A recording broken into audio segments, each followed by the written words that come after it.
जाता रसखान, क्योंकि एक तो मुगलों का साम्राज्य, ऊपर से रसखान सेनापति था मुगल का, इसलिए डर के मारे घर के लोग बेचारे कुछ नहीं कहते, रोज अपने बालक को तैयार करके खड़ा कर देते कि रसखान लेने आएगा। रसखान तो बालक को लेके चला जाता, माता पिता रोते ही रहते कि हमारा बालक सुरक्षित वापस आ जाए। और शाम को आते आते रसखान वापस करता कुछ नहीं, बस वो बालक को ले जाके एकांत में उसको बैठा के देखता रहता था, कितना सुंदर खुदा ने तुमको बनाया, केवल रूप देखता था। तब एक वृंदावन से आचार्य गए और आचार्य ने रसखान को कहा कि इस बालक पर तुम इतने कुर्बान हुए जा रहे हो, इतने फिदा हुए जा रहे हो, इससे सुंदर बालक दिखा दूं तो? रसखान बोला, मैं आधी मूंछ रखूंगा, इससे सुंदर बालक नहीं हो सकता। तभी उन रसिक के पास ठाकुर जी का, लड्डू गोपाल जी का एक सुंदर चित्र था, किसी चित्रकार ने बहुत सुंदर बनाया था। तब फोटोज तो खिंचते नहीं थे, चित्रकारी होती थी। और वो चित्र निकाल करके जैसे ही रसखान को दिखाया, रसखान ने तुरंत चित्र पकड़ लिया। बोले, कौन है ये? बोले, मैंने कहा था ना, तुम जिस रूप पर मोहित होते हो उसका अति सुंदर रूप है ये। रसखान तो देखने लगा, आहा, नेत्रों की आकृति तो देखो कितनी सुंदर। अरे केश ऐसे ही हैं क्या वास्तव में इस बालक के, इतने घुंघराले, इतने रेशमी? अरे इसके हाथ भुजाएं तो देखो, इसके चरण कमल तो देखो, इसका वक्ष तो देखो, इसकी ग्रीवा तो देखो। अरे बहुत सुंदर है ये बालक, तो मेरी तो दृष्टि ही नहीं हट रही है। जो रसिकाचार्य थे उन्होंने चित्र वापस ले लिया, पर रसखान तो व्याकुल हो गया। एक चित्र देख करके उसकी छवि चित्त में बस जाती है, परंतु रसखान तो इतने व्याकुल हो गए, पीछे पड़ गए, चरणों में गिर गए, मुझे वो चित्र दे दो। चित्र दे दिया, हृदय से लगा करके बैठ गए, ये तो बहुत सुंदर है, ये बालक कहां मिलेगा? वो रसिकाचार्य बोले,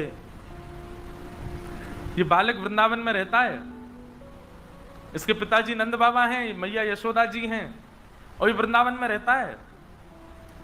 रसखान बोले, वृंदावन तो यहीं पास ही है? बोले, हाँ वहीं रहता है। अच्छा, वहां कहां मिलेगा ये बालक? बोले, बालक बड़ा चंचल है, एक जगह टिकता नहीं है, इधर उधर घूमता रहता है, इसको ढूंढने के लिए बड़े प्रयास करने पड़ेंगे। रसखान बोले, जो कहोगे सो करूंगा, पर यह बालक मिलना चाहिए। रसिकाचार्य जी ने बताया, बोले, नित्य यमुना स्नान करना पड़ेगा, संत जनों को प्रणाम करना पड़ेगा। क्यों? क्योंकि संत जनों को ही उसका पता होता है। वो संत जन प्रसन्न होकर के किसी दिन आज्ञा कर देंगे, वहां चले जाओ, तो वहीं मिलेगा वो, इसलिए नित्य संतों को प्रणाम करना पड़ेगा। और बालक बड़ा चतुर है। बोले, क्यों? ऐसे ही किसी का स्पर्श नहीं करता है। रसखान बोले, कब करता है स्पर्श? बोले, पहले देखता है कि गले में कंठी माला होगी, सिर पर उर्ध्वपुंड होगा, मुख में गुरुमंत्र होगा, चित्त में उसका स्वरूप विद्यमान होगा, तभी स्पर्श करता है। रसखान बोले, मैं सब कर लूंगा, तिलक लगा लूंगा, गले में कंठी माला पहन लूंगा, सब कुछ करूंगा, पर मुझे इस बालक से मिलाओ। रसिकाचार्यों ने नियम बता दी। और रसखान वृंदावन में कोई भक्ति करने नहीं आए थे। रसखान वो वृंदावन में तो उस बालक से मिलने आए थे। बस बालक किस कारण से मिलेगा, किस उपाय से मिलेगा, वो सारे उपाय मैं करूंगा। और उन्हीं उपायों में भक्ति करते करते करते करते करते करते भक्त राज बन गए श्री रसखान।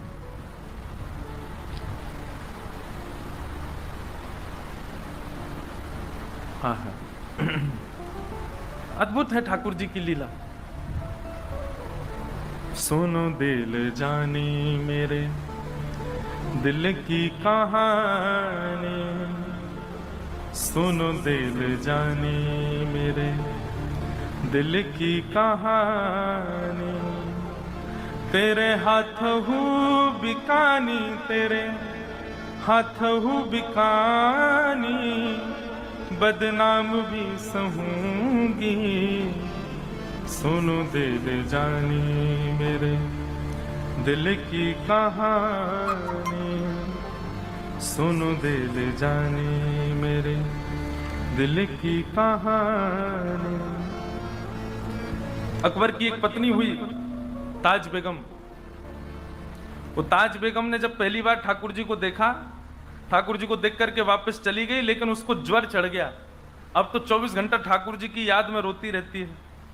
तब अकबर से आज्ञा लेकर, बड़ी लंबी बड़ी कथा है, उतनी बड़ी तो नहीं, पर अकबर से आज्ञा लेकर के ताज बेगम वृंदावन आ गई हमेशा के लिए। और वृंदावन में आकर के ठाकुर जी के बस दर्शन की लालसा में घूमती रहती। कोई उसको मंदिर में नहीं घुसने देता। क्यों?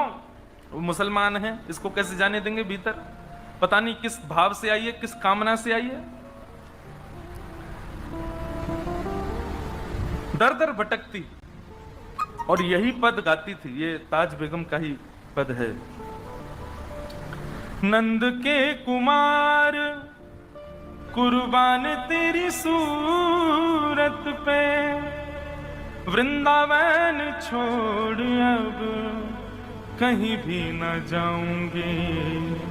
सुनो दिल जाने मेरे दिल की कहानी, तेरे हाथ हूँ बिकानी बद नाम भी सहूंगी। सुनो दिल जानी। ताज बेगम के चरित्र में ऐसा वर्णन आता है कि ताज बेगम को मंदिर नहीं जाने देते थे, तो मंदिर से दर्शन करके आने वाले लोगों से ताज बेगम पूछती थी, आज कैसा श्रृंगार किया है, कैसा रूप बनाया ठाकुर जी ने, कैसे वस्त्र पहने, कैसे पोशाक पहने। एक बात सुनो, मैं बहुत सत्य घटना बताऊं।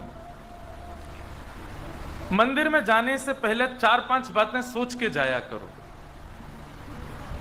आज ठाकुर जी की पोशाक ऐसे रंग की होनी चाहिए, आज ठाकुर जी की गले की माला ऐसी होनी चाहिए, आज ठाकुर जी के मत्स्याकृत, मयूराकृत या फिर मकराकृत कुंडल होने चाहिए।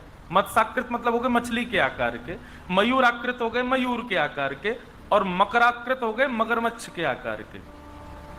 और कुछ नहीं तो केवल मोतियों के कुंडल होंगे। मन में पहले से सोच लो, अपने चित्त में एक छवि ठाकुर जी की बना करके फिर मंदिर में जाओ, और फिर भीतर जाकर के मैचिंग करना कि मैंने जो जो सोचा उसमें से कुछ मैच हुआ कि नहीं। और जैसे ही आपको मैचिंग दिखेगी ना, 2 लोग संग लेके जाना, क्योंकि अनकॉन्शियस हो जाओगे, फिर बेहोशी आ जाएगी आपको एक भी चीज यदि मिल गई तो। और जब मिलता हुआ दिख जाए ना, जो विचार किया वैसा श्रृंगार दिख जाए, तो बस प्रसन्न हो जाना कि मेरी भक्ति स्वीकार हो रही है, ठाकुर जी स्वीकार कर रहे हैं। एक प्रसंग है, मैंने 1-2 बार सुनाया कथा में। हमारे गिरधर लाल जी कल पधारे थे कथा में। आप श्री का प्रथम जन्मोत्सव हम लोगों ने मनाया नाथद्वार में, और इस बार ठाकुर जी का 5म जन्मोत्सव भी नाथद्वारा में ही है। ठाकुर जी का प्रथम जन्मोत्सव नाथद्वारा में हुआ, द्वितीय जन्मोत्सव पंढरपुर में होना था पर कोविड के कारण वृंदावन में हुआ, तृतीय जन्मोत्सव जगन्नाथपुरी में होना था पर कोविड के कारण वो भी वृंदावन में हुआ, और चतुर्थ जन्मोत्सव ठाकुर जी का अयोध्या जी में हुआ, और फिर अब की बार 5वां उत्सव ठाकुर जी का द्वारिका में हुआ। अब 6वां उत्सव है ठाकुर जी का, हमारे गिरधर लाल जी का, श्री नाथद्वार में। आप लोग भी आइएगा। 11 से 17 जनवरी ठाकुर जी का हर वर्ष 11 से 17 जनवरी अलग अलग जगह पर उत्सव होता है। और देखो जगह पता कैसे डिसाइड होती है, अंतिम दिन 4 पर्ची डाली जाती हैं 4 जगहों की, उसमें से एक पर्ची उठेगी, जहां का नाम आता अगला उत्सव वहीं होता है। तो इस बार 4 पर्ची डाली थी, और 4 पर्चियों में था तिरुपति बालाजी, गुरुवायूर, नाथद्वार और श्री गोवर्धन वृंदावन अपने ब्रज में। तो जब पर्ची उठी तो आया नाथद्वारा, श्री नाथद्वारा। तो 11 से 17 जनवरी वहां होगा उत्सव। तो प्रथम उत्सव जब ठाकुर जी का हुआ, हमारे लाल जी जब 1 साल के भये, तो कितनी सत्य घटना, बहुत ध्यान से सुनना। तो वहां कथा का नियम होता है, 9 बजे कथा शुरू होती है, 12 साढ़े 12 बजे तक कथा चलती है लाल जी के उत्सव में, और शाम को उत्सव होते हैं। तो सुबह सुबह उठ करके मैं ठाकुर जी का श्रृंगार आदि करके बढ़िया उनको तैयार करके बंगला सजा करके, सर्दियों का समय होता है तो पुष्प के बंगले नहीं बनते ठाकुर जी के, हटरी बनती है, हटरी ठाकुर जी को धराई जाती है। तो प्रथम दिन नीला श्रृंगार, मोतियों की माला, और ठाकुर जी बैठे कांच की हटरी में। श्रृंगार करके 9 बजे मैं अपना बाल भोग पाके सीधे कथा में चला गया।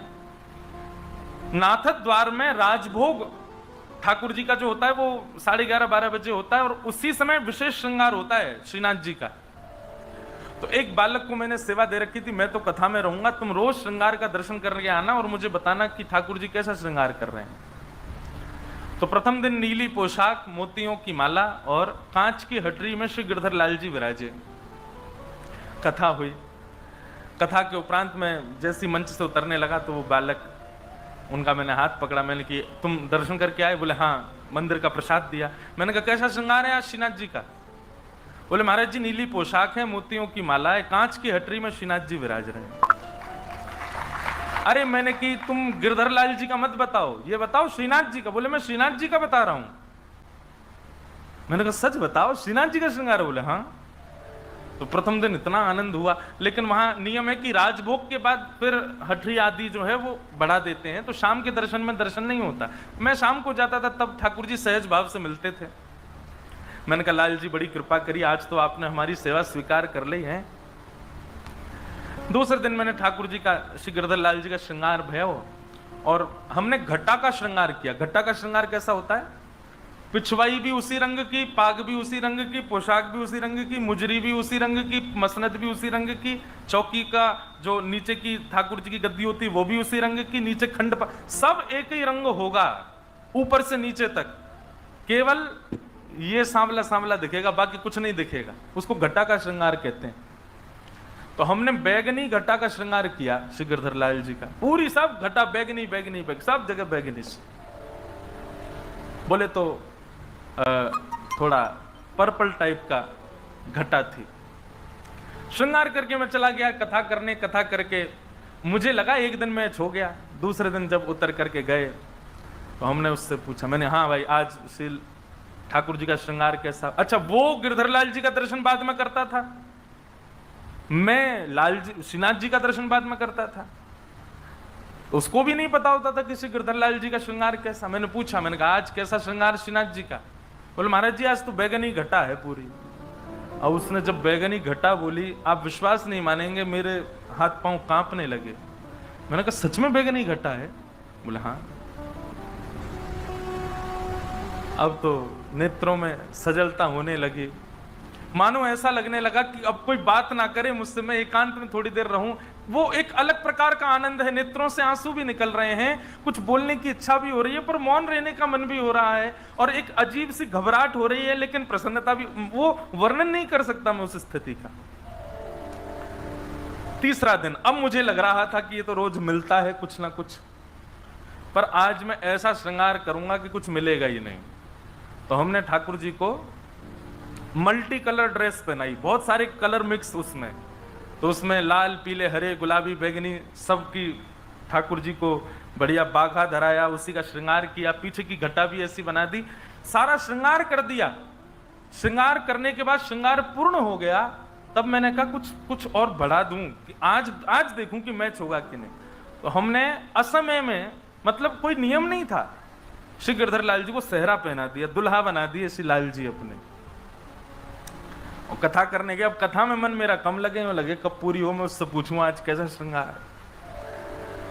तीसरे दिन मैं भागवत जी से उतरा, प्रणाम करके सीधे भागा उसको। मैंने सुन इधर आ, सही बता आज ठाकुर जी का श्रृंगार कैसा है? उसने कहा आज ठाकुर जी ने, श्रीनाथ जी ने लाल पोशाक पहनी है। तो लाल पोशाक सुनते ही मैंने कहा अब मैचिंग नहीं हो रही। बोले महाराज जी लाल पोशाक पहनी है और ठाकुर जी ने स्वर्ण के आभूषण पहने हैं। मैंने कहा आज तो मिला ही नहीं श्रृंगार।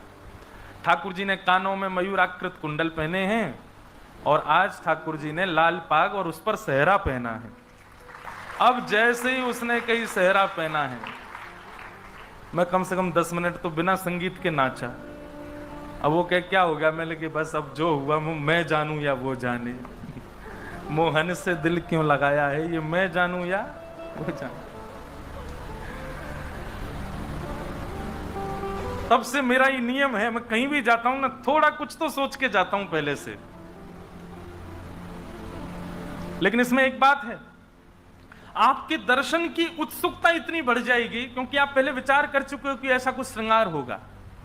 तो आप जैसा दर्शन करोगे ना, वो भूल नहीं सकते आप उस दर्शन को। दूसरी बात, अगर कहीं से भी मिल गया आपका मन का भाव तो अत्यंत प्रसन्न, बस अभिमान मत आने देना चित्त में। और तीसरी बात, यदि आपका श्रृंगार जो जैसा विचार किया ना मिले, ठाकुर जी से ना मैचिंग खावे, तो फिर बहुत रोना भी आ सकता है, तो बहुत निराशा भी हो सकती है। इसलिए अत्यंत उत्सुकता वो हो जाए तो अभिमान मत करना, और बहुत कष्ट हो तो रोना नहीं, तैयारी बना के जाना, लेकिन करना जरूर मेरी कही ये बात।